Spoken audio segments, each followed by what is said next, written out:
Fáilte chuig leabharlann cathair na Galway, Smisha Caroline Rowan, Banistor on Leabharlann. You're all very welcome here this morning for today's session with Galway Music Residency, the ConTempo Quartet, and this is a collaboration that Maeve approached us about for the city libraries to work with them in bringing classical music to the general public and demystifying it and bringing it away. And I suppose part of having it in libraries is that it is making it accessible to people who mightn't necessarily feel comfortable in a concert hall. Maybe some of you do, maybe some of you don't, maybe this is your first time encountering classical music. But as libraries, part of our ethos is to bring you culture in all its forms, and we're absolutely delighted that Maeve approached us to do this partnership. So I invite you to listen and enjoy and to attend the concert in St Nicholas next week. Thank you all.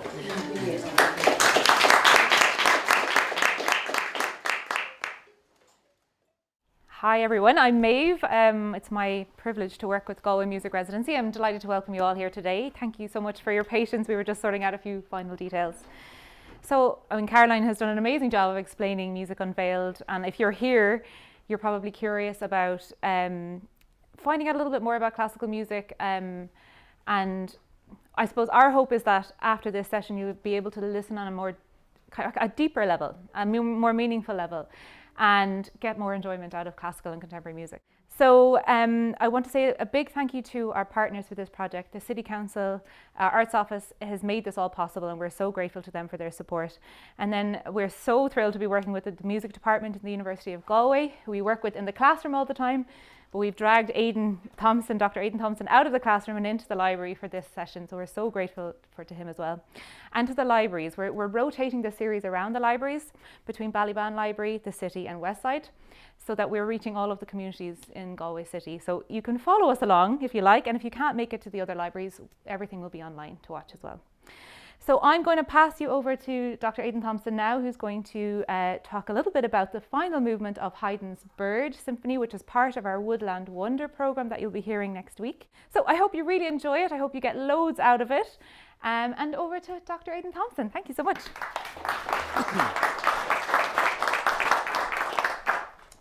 Thank you very much, Maeve, and what a pleasure it is to be here today to talk about this Haydn string quartet. Well, there is Haydn there, born in 1732, spent his formative years in Vienna, where he was a boy chorister at St Stephen's Cathedral, and then in the early 1760s he got a plum job working as a Kapellmeister, that is to say the kind of music composer for a member of the aristocracy, a prince called Prince Nicholas Esterházy, who owned a big stately pile somewhere out just on the Hungarian side of the Austrian-Hungarian border, but quite near Vienna. And Haydn's job there was composing music for the prince's chapel, so lots of sacred music, lots of religious music, composing operas, composing symphonies for the prince's orchestra, but not, funnily enough, writing string quartets, which was something that he did more just for fun. But it was something that he became very, very good at, and he wrote a lot of string quartets over the years. And he worked at Esterházy for 30 years, roughly, from 1760 to 1790. And by that time, he was sufficiently famous in Europe that when Nicholas's successor dismissed him as part of a series of cutbacks, he was able just to make a career going around Europe, living off his reputation. And the Bird Quartet, well, I'll be telling you more about the Bird Quartet in just a moment. The nickname is obviously the Bird. He didn't call it the Bird, but there are certain passages at the beginning that do sound like birds. So, and these are in both the first movement and in the finale. And Haydn eventually died in 1809. Very different era indeed, middle of the Napoleonic Wars, and he died in Vienna. So a little bit of background about the Bird Quartet. The Bird Quartet is one of 6 string quartets that Haydn wrote that were published, composed and published in the year 1781. Now, with a string quartet, what makes up a string quartet? Typically, a string quartet will have 4 movements in it. There'll be a fast movement to start with, a fast movement to finish with, and in between there'll be a slow movement and a dance movement of some kind. Usually the slow movement comes second and the dance movement third. Here it's the other way around actually. Adagio is the Italian for slow. So the slow movement is the third movement here. The dance movement, the scherzando, is the second movement. And the two outer movements are both fast. And what is a movement? It's simply a self-contained section of music where a composer is making use of a series of melodies, a series of tunes that he or she will develop. And it will be typically in a single speed, a single tempo. And also, for those of you who know a little bit about music, in a single key as well. And once that movement comes to an end, and it'll be fairly obvious when it comes to an end, you move on to the next one. But the point is that in any one of these quartets, each quartet will consist of 4 movements. So when I say that Haydn typically composed 6 quartets at a time, what I'm meaning is 6 quartets, each of 4 movements. And this is what his Opus 33 string quartets are. Opus numbers are just the catalogue numbers of what a composer has published. So this would have been the 33rd piece of music, or sets of pieces of music that Haydn had got published.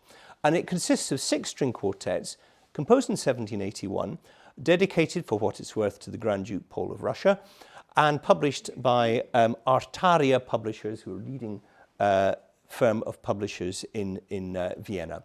And that's what the front page of the first edition looks like, the 1781 edition. The other thing that's interesting about these quartets is that Haydn wrote quartets throughout his life. It was a feature that he was always writing some quartets at some point, except during the 1770s. During the 1770s, he spent a lot of time composing symphonies and a lot of time composing opera, particularly comic opera. Here's a picture of people singing comic opera. You can tell it's a comedy because he's wearing his, I forget what they're called. The things nightcap, that's the word, thank you. Which is not the sort of thing you get in a serious opera. And Haydn, when Haydn turned to writing the Opus 33 quartets in 1781, as he explained to his publishers that these are an entirely new and special kind of string quartet, since I have written none for 10 years. And what's quite striking in these quartets is the influence of comic opera styles of writing. And I don't mean by that there are singers in it. There aren't any singers in it. What I mean is that if you ever have the chance to listen to a comic opera, a lot of the time the songs that the singers will sing will involve singing very quickly. I'm trying to think of good examples here. Sort of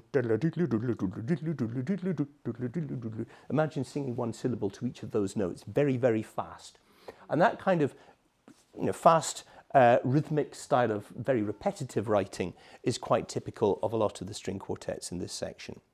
So maybe that's what Haydn meant by a new and special way. Now, today's talk, it is the bird quartet, so I thought we'd have a picture of a bird. I'm going to be talking about 2 things that when I'm teaching students I would be telling them about. One is what we call musical topics, and the other is musical form. And I'll explain what these are in a minute, but first I want us to listen to the finale of the bird quartet, that is to say the last movement of the bird quartet. As I say, there are 4 movements. The last movement is described presto, which means very fast. So, guys, over to you. It's about 3 minutes long, this movement. It goes like the clappers.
Thank you.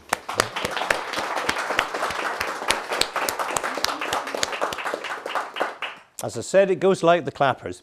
Now, one of the questions I stuck up here, I didn't ask it before the start, was what themes can you hear? Because you probably heard at the very least two contrasting themes. I'm going to come back to those in a minute. But first I'm going to introduce the idea of topics. Now, when we talk about topics, how would I describe a topic? How many of you know Bohemian Rhapsody? More or less everybody. It helps it's in Leaving Cert as well back in the day. Anyway, there are probably bits of Bohemian Rhapsody that you'll listen to and think, oh, this sounds like a ballad. Oh, this sounds like rock. Oh, this sounds like opera. Oh, this sounds like unaccompanied choral music. These are effectively topics. They're different styles. In fact, we can put on the next one as well. They're different musical styles within a piece, and sometimes they can be whole different genres, as with Bohemian Rhapsody. In the 18th century, we have a different set of topics, but the principle is the same. So there'll be passages that you can hear that sound like marches. There'll be some that sound like dances. There'll be some that sound like different styles of vocal writing. You might even have passages that sound like, I don't know, horns, hunting horns or something like that. And these are all recognizable topics. And the point about them, and we'll just have the next one in, is that these styles are not specific to one piece. They're sufficiently generic that you can spot them as being representative of, although that sounds a bit like that. Oh yeah, that's a kind of march. I remember a march in something else.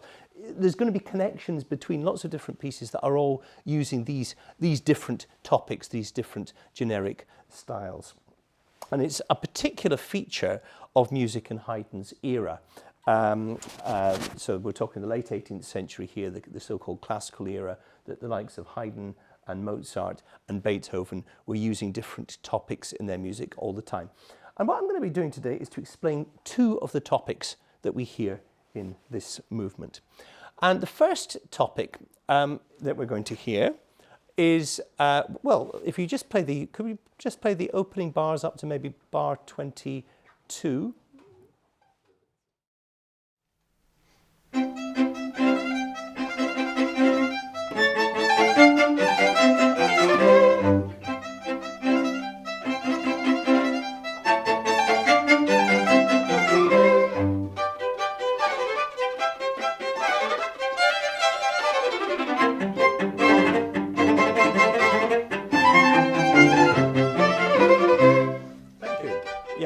That's perfect, thank you. Now, this is, if we can just have the next mention, this is what's called a contradance. And this is some people from around the year 1800 or just after, dancing a contradance. Now, what is a contradance? It simply is a country dance. And there are certain features of the contradance. It's a folk dance, originally, as country dance would suggest. It's in what we call duple time, in other words, 2 beats to a bar. Dum, bum, bum, 1, 2, 1, 1, 2, 1, okay? The very regular phrases, in fact, you can just play bars 1 to 8. This is an 8-bar phrase.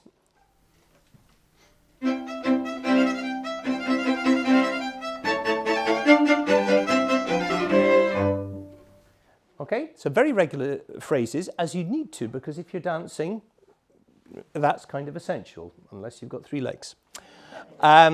And it's the contradance, this idea of a fast country dance in duple time, regular phrasing, is very, very common in Haydn's instrumental music as his choice for a finale. When he's doing the final movement of a quartet, or indeed a sonata or a symphony, he will often use a contradance. And just to give you an idea, we'll perhaps play an example from a symphonic work. This is an orchestral piece, his Symphony number 92, which also is has a contradance.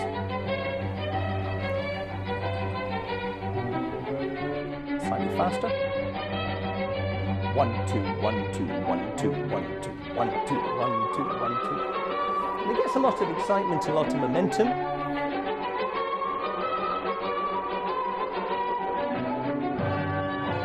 Yeah.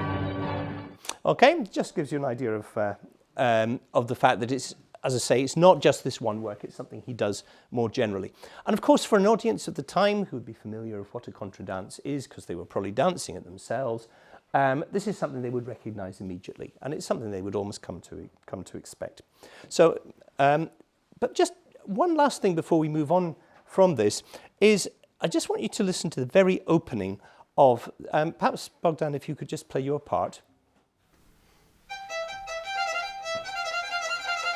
Okay. It's just this dum bum bum bum bum bum bum bum.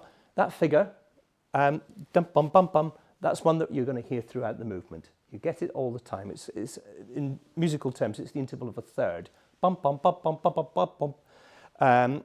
And sometimes we hear it just as alternating notes, dum bum bum bum, and sometimes they diddle diddle diddle diddle diddle diddle bum. He's filling in the notes. That figure as well. Perhaps if we can just play those bars again, Bogdan.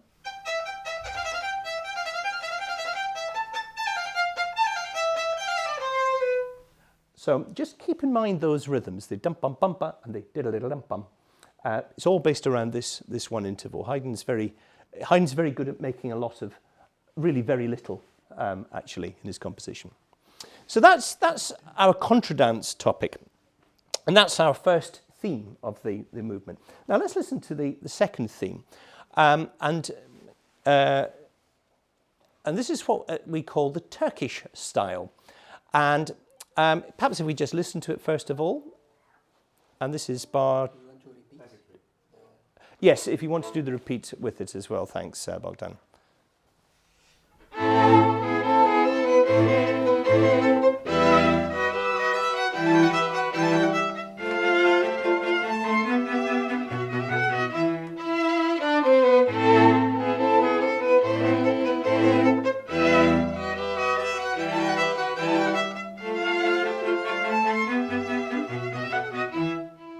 Okay, thank you. Now, what is the Turkish style? Why do we call it the Turkish style? Well, the Turkish style has a number of features to it. First of all, it's quite march-like. Bum, bum, bum, bum, bum. In fact, could everyone but Bogdan just play from 23? And I want you to listen, sorry, I want you to listen particularly to the viola and cello here and what they're doing. Okay?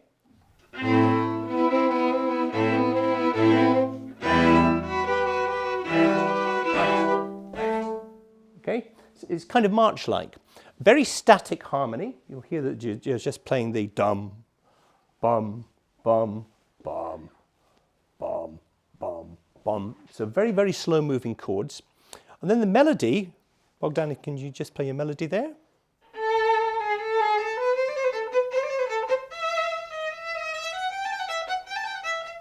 Yeah, okay. Thank you.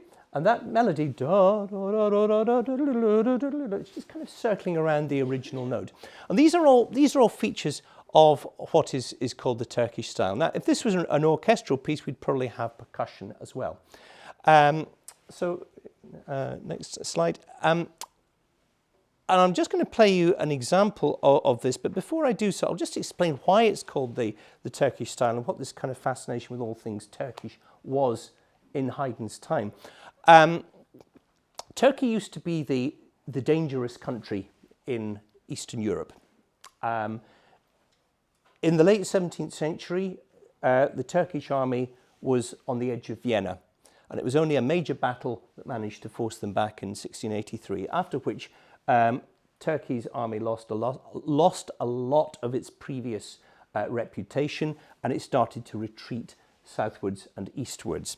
And as the Turks ceased to be a threat in southeastern Europe, they started to become an object of interest for composers, because I'm not saying that they were making fun of them, but the idea of Turkey, because there wasn't immediate danger, they could add a certain amount of colour to opera, for instance.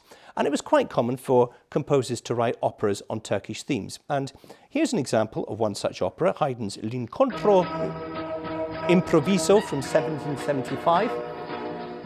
And this is an aria in a Turkish style.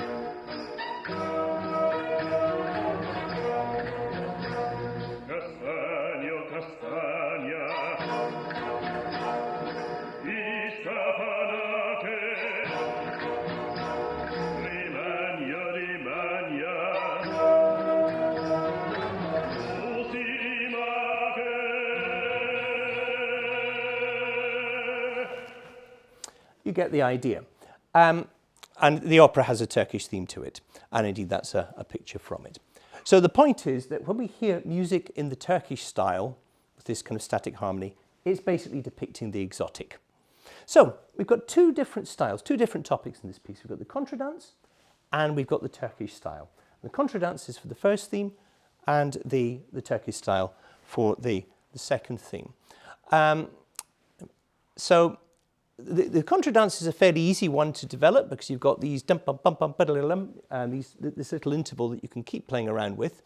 The Turkish style, somewhat harder to develop. It's a more kind of self-contained tune. It's not really going anywhere very much, but it's kind of pleasant. So what does Haydn do? Well, he develops the contradance. And if we move on to the next slide, I'm just going to ask you to play from bar 37, and this is after we've heard the Turkish style. Haydn goes back to the contradance theme. And I want you just to listen out for the bum bum bum bum bum bum and the way that it is passed between the different instruments. The harmony changes quite regularly, but just listen to how it's done at 37.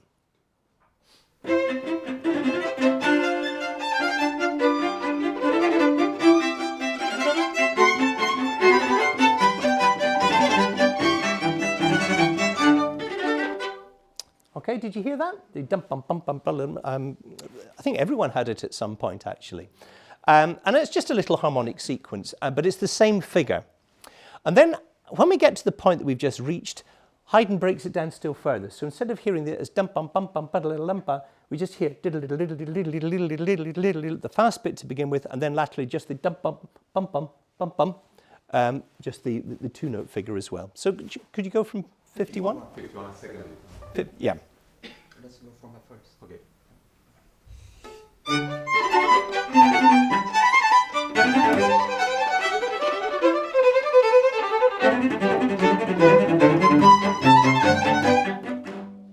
Exactly. Thank you. So that's how you develop a figure. You take a little bit of it. In this case, it's the diddle diddle diddle diddle diddle diddle, and you detach it from the bum bum bum bum diddle diddle dum bum. It's like Haydn's just taking a couple of words from a sentence and is just repeating those words rather than giving us the whole sentence. Okay? So all this, how does it all fit together? And this is where I get onto the form. The movement of the form is what we call rondo form. Now, rondo form normally means you start off with a theme, which we normally just call theme A. That's our main theme. And then we have a contrasting theme, a B theme. Then we go back to the A theme again. Then we go back to another theme, call it theme C. Then back to the A theme. So it's a kind of like a verse and a refrain. You've got the refrain is the A theme that keeps coming back, and then the verses are all different. Now, in this particular piece, it's a little bit simpler because we don't have lots of different verses. We've just got the one verse, the Turkish theme, which is theme B. So what we have our first theme, the contradance. We have the Turkish theme, by contrast, and then we have the development of the contradance that we've just heard. And Haydn does that twice, and then he goes back to the original contradance theme and has a little coda to finish. So that's the form of the piece as we listen to it. It's quite a simple form, and it's just a case of the alternation of these different themes and these different ideas. So contradance, Turkish style, development of the contradance, rinse and repeat, and then contradance plus coda to finish off with. So just before we listen to the whole piece one last time, I want you to listen to the coda, because what Haydn does here is he takes the contradance theme again, and he breaks it up just into the dum bum bum bum but a little, and these different two rhythms are passed from one instrument to another, and then the music ends not by getting louder and finishing in triumph, but getting softer and just fading away like birds flying off. So can we hear the coda?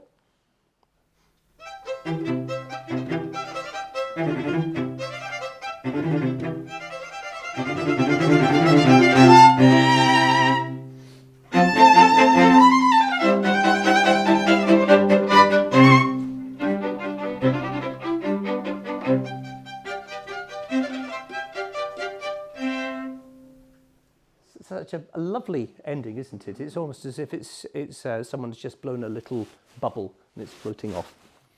Okay, for those of you who want to follow what's going on, I've come up with a diagram because I'm a diagram kind of guy, I'm afraid. Sorry. This is basically this is how the whole movement works. So the contradance stuff is in black, the Turkish style is in red. And I've got the themes marked out.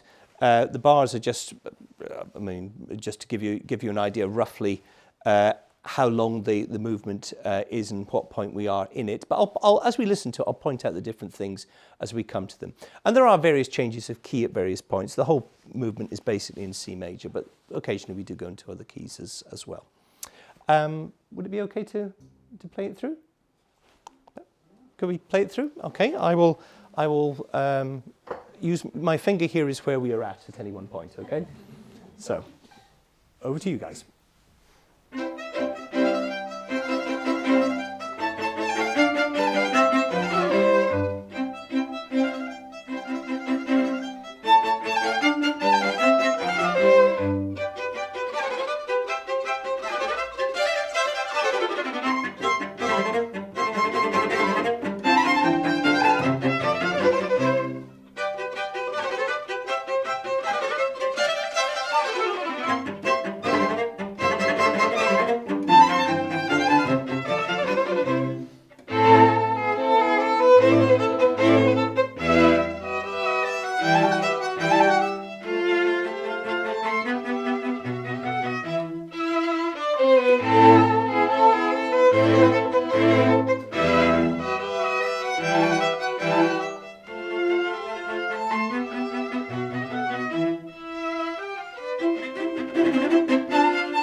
Welcome back, everybody. I hope your brains haven't exploded quite yet.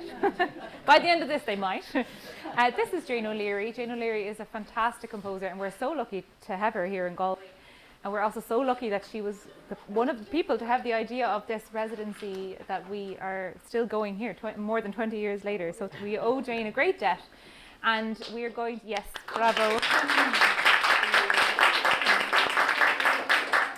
We're going to hear about one of our pieces, Mystic Play of Shadows, which is 30 years old this year.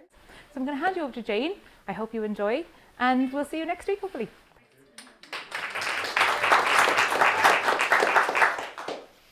Right, well, you've had a great introduction to Haydn, so I'm just going to tell you we're moving along a couple hundred years, so don't expect the same kind of lecture from me or the same kind of music.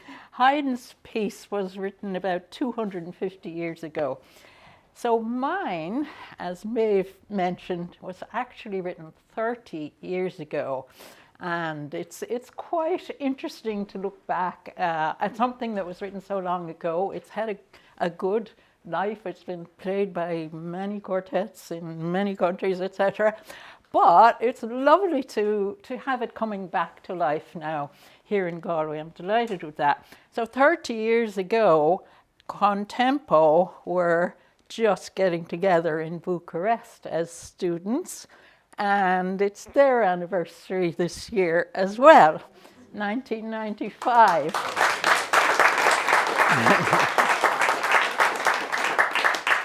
So I think there's some kind of a connection meant to happen between this quartet and them, because they've played it many times and just brought new life to it and made it very, very beautiful.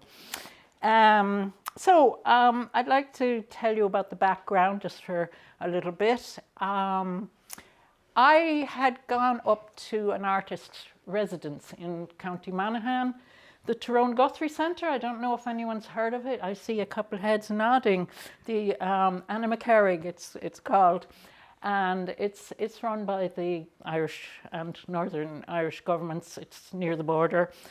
And it's a wonderful retreat. It's this huge house, and I used to escape up there for a week or so every year, maybe just to focus on composition, forget about the world, and get something focused and written, or even just thought about.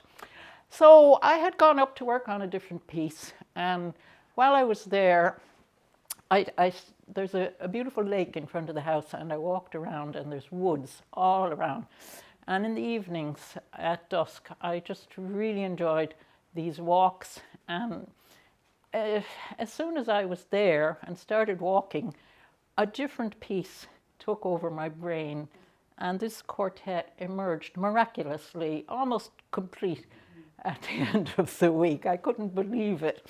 And I have to say, it's one of my very favorite pieces. So I want you to just maybe close your eyes and imagine that you're walking around the lake and listening to this cacophony of birds. You know how when they settle down and they're all talking and chattering, and there's this huge conversation going on. So that's where the music arrived from.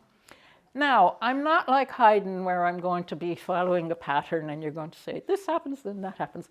Because when I start writing, I don't know what's going to happen. I just let it flow, and hopefully it flows in a kind of logical way, a smooth way. So let's just see, some things, as I say, are different over the 250 years. But some things are the same, and I can't get over how similar my piece is to Haydn's movement that you've just heard. By the way, mine is just one piece. There are no separate movements, and it's about 10 minutes altogether. So we'll play it at the end, hopefully. Now, what does Haydn start with? We'll give it one more go. Yeah, so what have we got? We've got these two notes, and we call it a third, the distance between them, because there's 3 steps. Do, do, do, do, do, do. Yeah, so that's like 3 steps, called a third in musical terms.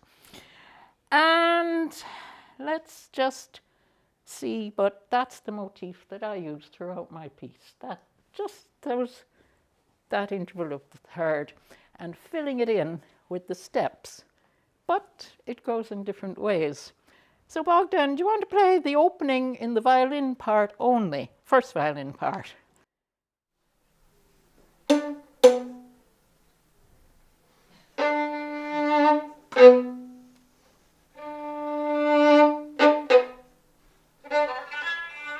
Yeah, that's fine. Yeah. Okay, so immediately you've got, pizzicato, but we'll talk about that later, plucking rather than bowing the strings. So let's see, I mean, you could, is there a bird that you think of when you hear that? Do, do, do, do, do. Yeah, I don't know if I thought that at the time, but I certainly think it now. I don't know if Haydn thought it, but I obviously heard one.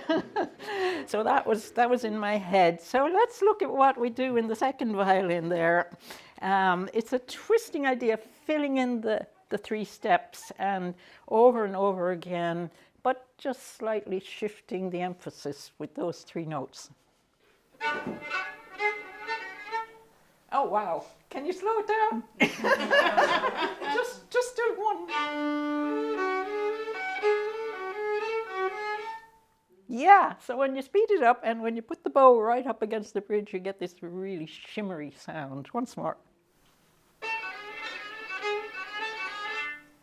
Okay, so we're going to put all that together. And what are the other two, Andrea and Adrian, doing? They're just kind of filling in something to smooth it over.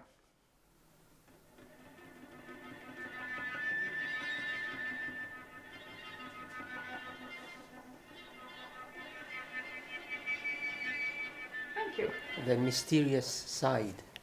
Yeah, atmosphere, just kind of, where are we? So, I think we can have the opening 16 bars.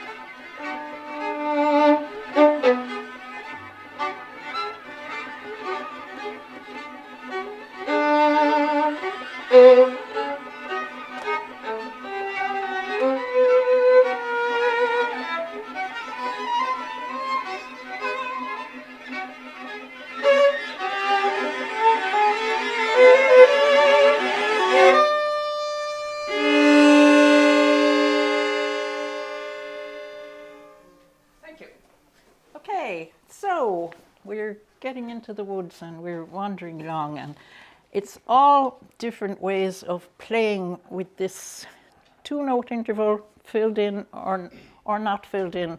And sometimes if you're teaching composition, what you might do is you might give two notes to the students and say, how many different ways can you make music with those two notes? And there's no limit to the invention that can come. So obviously, Haydn was thinking about those two notes, I was thinking about them, but every piece is different. It's kind of amazing. I find that amazing that it's a limited amount of material, but it's infinite possibilities.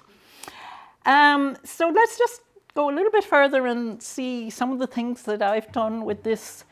Let's say the twisting and turning idea, which is the and we'll look at 86 or 80.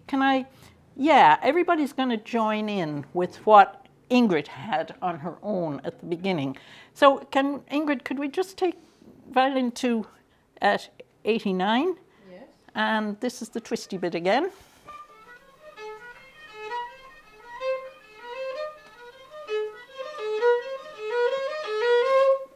Yeah. And so then we'd have everybody joining in. Or no, wait, what I wanted to do was everybody at 89 or 80, 86, is it? Yeah.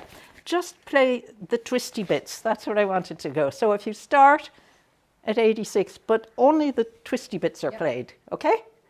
Does that make sense? Yeah. Okay. Yeah. Okay, so we start.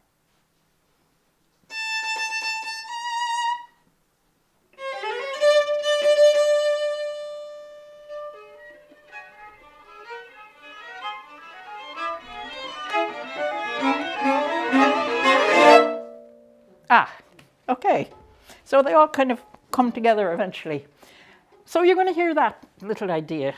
Now, what else can we talk about in music? We can talk about the texture of it. And a quartet is really fun to write for because you've got 4 voices. It's like 4 singers, and they've all got individual voices. But you can weave them together like a tapestry, or threads.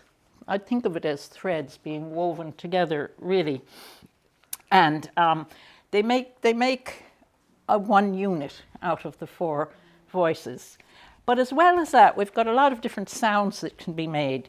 So while you've heard a little bit of pizzicato, which is plucking the string. So maybe Bogdan can just show us different ways of playing. You play with the bow to resonate the string,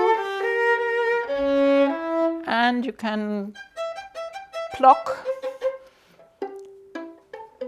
which gives a completely different sound. It's more like a guitar or a harp or a lute or something like that. And it's the string that's resonating. And even with the bow, you can place it in different places and get a different sound. A softer one if it's up there, or a more shimmery one if it's this way. So all of these things are a lot of fun, and basically I think what composers do is play with sound. So yeah, the piece has a lovely movement, I think, towards dusk, and it quietens down, and there's a place where all these plucked sounds, it's like the birds are settling down and just kind of settling. So could we have bar 113, violin 1 and 2 only, playing for a bit, just pizzicato, yeah.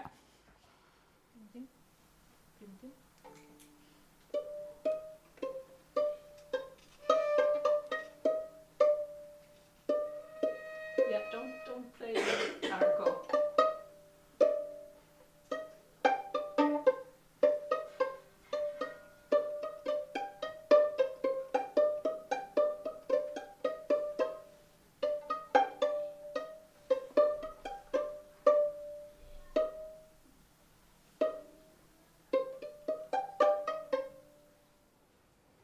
Okay, well, that's enough. So then what happens when we add in the other parts? And they're just gently holding it all together. So can we go with everybody from 113?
Okay, and at that point then the viola and cello take over the pizzicato role. So maybe just viola and cello at that point, 143.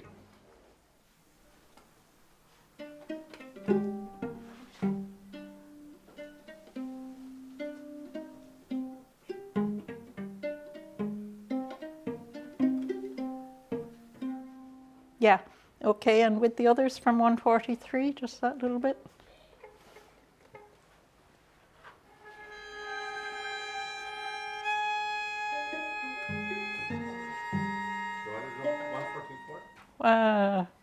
Three? 143? I don't know. You decide.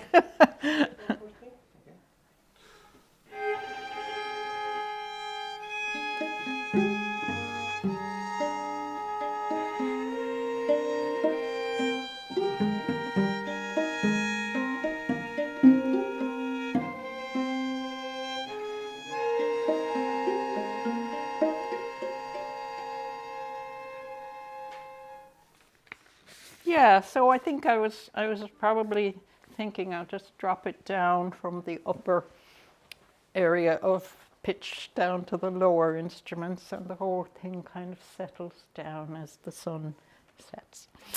Anyway, maybe that's what I was thinking, I don't know.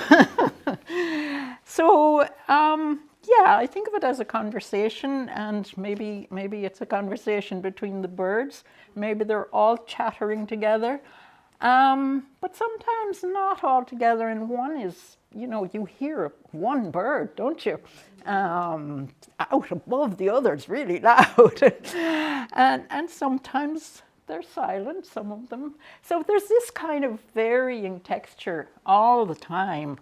And I threw a little surprise in here where I gave the violin a solo and let him sing out as the one who's still singing when the rest have gone to sleep. So that's your markers just before the end. And when you hear Bogdan erupting into this lovely bird-like solo, you know we're getting towards the end. So maybe you give us a flavour of that, Bogdan.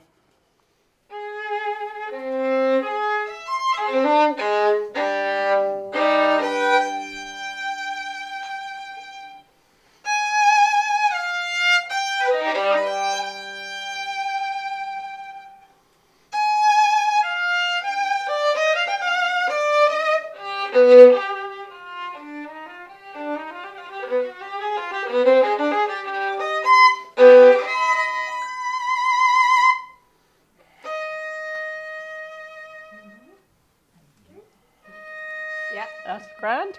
Okay, so then they all join in and start chirping again, and then they fade away. And like Haydn, it doesn't end with a bang, but with a whisper, and kind of fades away. So there's quite a few things in common, aren't there? It's interesting. Okay, so just want to explain the title, and then we'll hear the whole movement. Yeah, we have time. So can we? Yeah, the title comes from the American poet Walt Whitman. And you're here in the library, you can look up his collection of poetry. It's quite modern for its time. I guess it's in between Haydn and me in the 19th century. And yeah, it's from Sea Drift. It's a collection of poems. He kind of refers to the sea, he reverts to birds. And it's just about memory. He's kind of looking back at life and progression from childhood to adulthood, the loss of his parents, and you know, kind of sad, but just more reflective. And I just, when I've written music, I don't know what the title is going to be till after the piece is finished, and then I try to search around, and maybe something I'm familiar with. Often I go back to the same poetry. I have certain poets that I love. And I found this to be just right for this piece. So, up from the mystic play of shadows, twining and twisting as if they were alive. That's the twisty bit, obviously. I loved that. Out from the patches of briars and blackberries, from the memories of the bird that chanted to me. So it just captured everything I was thinking about musically. It's amazing. So we'll listen to it. It's about 10 minutes. Okay.